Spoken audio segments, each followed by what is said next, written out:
All, my name is Tabib Ahmed. I am studying 5th class. I am 9 years old kid. Today I want to tell about exoplanets. ఈ రోజు నేను మీకు ఎక్సోప్లానెట్స్ గురించి వివరిస్తాను. ఎక్సోప్లానెట్స్ అంటే ఎక్సోప్లానెట్స్ ని ఎక్స్ట్రా సోలార్ ప్లానెట్స్ అని కూడా అంటారు. అంటే మన సోలార్ సిస్టమ్ బయట ఉండే ప్లానెట్స్, అంటే మనకు ఆర్ట్ క్లౌడ్స్ ఉంటాయి కదా, ఆర్ట్ క్లౌడ్స్ బయట ఉండే ప్లానెట్స్. ఎక్సోప్లానెట్స్ అనేవి స్టార్ చుట్టూ తిరుగుతాయి, కానీ స్టార్ చుట్టూ తిరగనివి రోగ్ ప్లానెట్స్. అందుకు వాటిని స్టార్లెస్ ప్లానెట్స్ అంటారు. అవి అసలు స్టార్ చుట్టూ తిరగవు, అలాంటివి అన్నమాట రోగ్ ప్లానెట్స్. ఇప్పుడు నేను మీకు మిస్టీరియస్ ప్లానెట్స్ గురించి, మిస్టీరియస్ ఎక్సోప్లానెట్స్ గురించి నేను మీకు చెప్తాను. మనకు స్పేస్ చూడడానికి బ్లాక్ గా ఉంటుంది, కాబట్టి ఒక ప్లానెట్ కూడా మన స్పేస్ లో బ్లాక్ గా ఉంటుంది. అది మనకు దూరంగా చూడడానికి బ్లాక్ గా కనిపిస్తుంది. దాని పేరే ట్రేస్ టువి. చూడండి, ఇది మనకు దగ్గర నుంచి చూడడానికి ఇలా కనిపిస్తుంది, దూరంగా చూస్తే ఇలా కనిపిస్తుంది. చూడండి, ఇలా బ్లాక్ గా ఉండి దానిపైన భగమని మండుతూ ఉంటుంది. దీని పేరే ట్రేస్ టువి. ఇది మన ఎర్త్ నుండి 750 లైట్ ఇయర్స్ దూరంలో ఉంటుంది.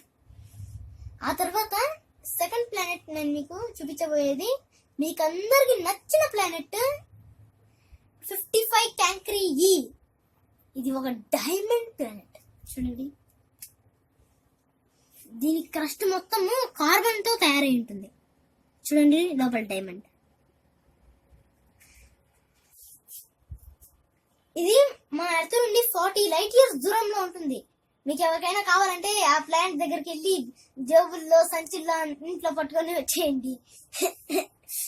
ఆ తర్వాత ఇది మన ఎర్త్ కన్నా 2 టైమ్స్ పెద్దది. ఆ తర్వాత మన సోలార్ సిస్టమ్ లో ఉండే ప్లానెట్స్ కన్నిటికంటే పెద్దది జూపిటర్. ఈ జూపిటర్ కంటే 2 ఇంతలు పెద్దది. Wasp 17b. చూడండి, ఇది జూపిటర్. ఆ తర్వాత ఇది వాస్ప్ 17b. చూసారా ఎంత పెద్దది? ఇది జూపిటర్ లాగానే ఉంటుంది. నెక్స్ట్ ప్లానెట్ ఇది వాస్ప్ 17b. ఇంకోటి వాస్ప్ కి చెందిందే ఇంకో మాట. మనకు సోలార్ సిస్టమ్ లో ఎలా అయితే యురేనస్, వీనస్ రివర్స్ గా తిరుగుతాయో, అలానే ఇది కూడా రివర్స్ గా తిరుగుతుందన్నమాట. తన స్టార్ చుట్టూ తను రివర్స్ గా తిరుగుతుంది. ఇంకోటి వాస్ప్ కి చెందిన వాస్ప్ 12b గురించి నేను మీకు చూపిస్తాను. చూడండి, వాస్ప్ 12b. ఇది చూడడానికి జూపిటర్ లాగానే ఉంటుంది. ఇది స్టార్ కి దగ్గరగా తిరుగుతూ అది తన స్టార్ లో ఎండ్ అయిపోతూ ఉంటుంది. చూడండి, జూపిటర్ లాగానే ఉంది కదా. ఇది వాస్ప్ 12b. నెక్స్ట్ ప్లానెట్ ఇది మన ఎర్త్ లాంటి ప్లానెట్, మన ఎర్త్ లాగానే ఉంటుంది. దీన్ని కేప్లర్ అనే మిషన్ కనిపెట్టింది.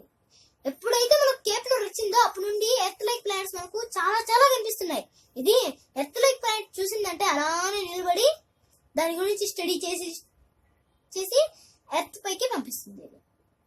చూడండి, దీని పేరు కేప్లర్ 436. చూడండి, మన ఎర్త్ లాగే ఉంది కదా. నెక్స్ట్ ప్లానెట్ మొత్తం వాటర్ తో కవర్ అయిపోయి ఉంటుంది. చూడండి, వాటర్ వరల్డ్ అంటారు దీన్ని. చూసారా, మొత్తం వాటరే. ఇందులో ఈ వాటర్ ప్లానెట్ లో ఒక టోర్నడో కూడా కనిపిస్తుంది. చూసారా, ఇది వాటర్ ప్లానెట్. నెక్స్ట్ ఇది కూడా మన ఎర్త్ లైక్ ప్లానెటే. దీన్ని కూడా కేప్లర్ అనేది కనిపెట్టింది. చూడండి, గ్లైస్ 581c. ఇందులో మన సైంటిస్టులు ఏం భావిస్తున్నారంటే, ఇందులో కూడా ఏలియన్ లైఫ్ ఉందేమోనని భావిస్తున్నారు. ఎందుకంటే దీనికి ఒక పక్క డే, ఇంకో పక్క నైట్ ఉంటుంది. మన సోలార్ సిస్టమ్ లో ఉండే ఎర్త్ లాగా ఇలా తిరుగుతూ సన్ చుట్టూ ఆర్బిట్ అవ్వదు. ఇది అన్నమాట. మన ఎర్త్ అయితే ఇలా తిరుగుతూ ఆర్బిట్ అవుతుంది. ఇదైతే అలా కాదు, ఇలా తిరుగుతుంది. కాబట్టి ఎక్కడైతే డే అండ్ నైట్ కలుస్తుందో అక్కడ ఏలియన్ లైఫ్ ఉందేమోనని భావిస్తున్నారు. Day night. చూడండి, గ్లైస్ 581c. ఆ తర్వాత గ్లైస్ 667cc.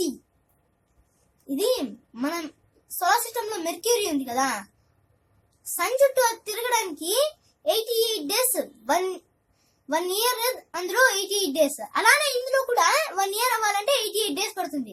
తన స్టార్ చుట్టూ అది తిరగాలంటే 88 days పడుతుంది, అంటే ఆర్బిట్ అన్నమాట. చూడండి ఇది. నెక్స్ట్ ఒక ప్లానెట్ ఉంది, అది మల్టీ స్టార్ సిస్టమ్ లోనిది. అది 3 stars ఉంటాలో తిరుగుతూ ఉంటుంది. దాని పేరే HD 188753. చూడండి, 3 stars వెనకాల తిరుగుతూ ఉంటుంది అనమాట. ఇలా. నెక్స్ట్ ఇది ఒక ప్లానెట్, మిస్టీరియస్ ప్లానెట్. ఇందులో ఎప్పుడు గాజు వర్షం కురుస్తూనే ఉంటుంది. గాజు వర్షం. మనకు ఇక్కడ చినుకులు, ఐస్ గడ్డలు ఇలాంటివి పడుతూ ఉంటాయి, కానీ ఇందులో గాజు వర్షం పడుతుంది. చూసారా ఎంత మిస్టీరియస్ ప్లానెట్ ఇది. నెక్స్ట్ ప్లానెట్ మొత్తం ఐస్ తో కవర్ అయిపోయి ఉంటుంది. మొత్తం ఇందులో ఎంత టెంపరేచర్ ఉంటుంది? 440 degrees Celsius ఉంటుంది. కానీ అందులో ఐస్ కరిగిపోవాలి కదా, కరగదు. ఆ ఐసే హీట్ గా ఉంటుంది. చూడండి ఒకసారి ఈ ప్లానెట్ ని, మొత్తం ఐస్ తో కవర్ అయిపోయి ఉంటుంది. మన యూనివర్స్ లోనే ఒక మిస్టీరియస్ ప్లేస్ ఇది. 1 billion kilometers వరకు ఆక్యుపై చేసేసి ఉంటుంది మొత్తం స్పేస్ ని. అక్కడ ఒక్క స్టార్ కూడా ఉండదు. చూడండి, దాని పేరు బౌటిస్ వాయిడ్. ఇది బౌటిస్ అనే కన్స్టలేషన్ లో ఉంటుంది. మనకు ఓరియన్ అనే కన్స్టలేషన్ లో కింద ఉన్నప్పుడు బౌటిస్ వాయిడ్, బౌటిస్ కన్స్టలేషన్ మనకు ఇక్కడ ఉంటుంది అనమాట. అందులో మనకు ఈ బౌటిస్ వాయిడ్ కనిపిస్తుంది. ఇది మన ఎర్త్ నుండి 700 light years దూరంలో ఉంది. నేను మీకు ఒక ప్లానెట్ కాదు, క్లౌడ్స్ ని చూపిస్తాను. అందులో ఎంత ఆల్కహాల్ ఉంటుందంటే ఎవరు కావాలంటే వెళ్ళి తాగేయచ్చు. చూడండి ఈ క్లౌడ్స్ అన్నమాట. ఈ క్లౌడ్స్ 10,000 light years మన ఎర్త్ నుండి దూరంలో ఉంటాయి. ఇది ఎంత డయామీటర్ అంటే 463 billion kilometers దీని యొక్క డయామీటర్. ఇందులో ఆల్కహాల్ ఎంత ఉంటుందో తెలుసా? 400 trillion పిన్స్ ఆఫ్ బీర్ ఉంటుంది. అంత ఉంటుంది అనమాట ఈ క్లౌడ్స్ లో. చూసారా ఈ క్లౌడ్స్. ఇది ఈ రోజు టాపిక్. ఈ టాపిక్ మీకు ఇంట్రెస్ట్ గా అనిపిస్తే నా వీడియోస్ ని మీరు లైక్ చేయండి, మీ ఫ్రెండ్స్ తో షేర్ చేయండి, సబ్స్క్రైబ్ చేయడం మాత్రం మర్చిపోకండి. సబ్స్క్రైబ్ చేస్తే మీరు నా వీడియోస్ ఇంకా చూడగలరు. సో ఇది ఈ రోజు టాపిక్. Thank you.